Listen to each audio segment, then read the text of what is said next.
3 నెలలుగా పెండింగ్లో ఉన్న జీతాలు చెల్లించాలని డిమాండ్ చేస్తూ విజయవాడ ప్రభుత్వాసుపత్రి పారిశుద్ధ్య కార్మికులు ఆందోళనకు దిగారు. సిఐటియు ఆధ్వర్యంలో ధర్నా నిర్వహించారు. కార్మికులకు జీతాలు ఇవ్వకుండా కాంట్రాక్టర్ వేధిస్తున్నారని మండిపడ్డారు. ప్రభుత్వాసుపత్రి సూపరింటెండెంట్ సైతం చోద్యం చూస్తున్నారని ఆరోపించారు. కూటమి ప్రభుత్వానికి పారిశుద్ధ్య కార్మికులు అంటే చులకన భావమా అని ప్రశ్నించారు.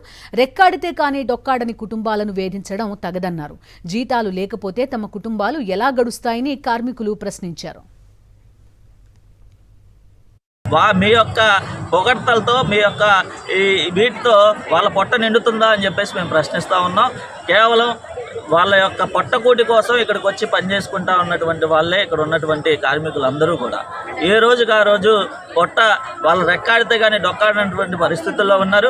కనీసం ఈ ఇంటి అద్దెలు కట్టేటువంటి పరిస్థితి లేక ఇళ్లలో సామాన్లు బయటపడేసేటువంటి పరిస్థితులు చాలామంది ఇళ్లలో కనపడతా ఉన్నాయి. ఇక్కడికి రావడానికి ప్రతిరోజు పనికి రావడానికి సుదూర ప్రాంతాల నుంచి ఖర్చు చేసేటువంటి రవాణా ఖర్చులు కూడా విపరీతంగా పెరిగిపోయినటువంటి పరిస్థితి. ఇవ్వాల్సినటువంటి జీతం సరిగ్గా ఇవ్వకపోగా ఇవ్వాల్సినటువంటి జీతంలో కోతలు విధిస్తూనే మరోవైపున ఇవ్వాల్సినటువంటి జీతాలను ఇవ్వకుండా 3 నెలలు 6 నెలలు ఈ రకంగా ఆపుతూ ఉంటే కార్మికులు ఏ రకంగా వాళ్ళ పొట్ట నింపుకుంటారు, వాళ్ళ జీవితాన్ని సాగిస్తారని చెప్పేసి ఈరోజు మేము ప్రశ్నిస్తూ ఉన్నాం.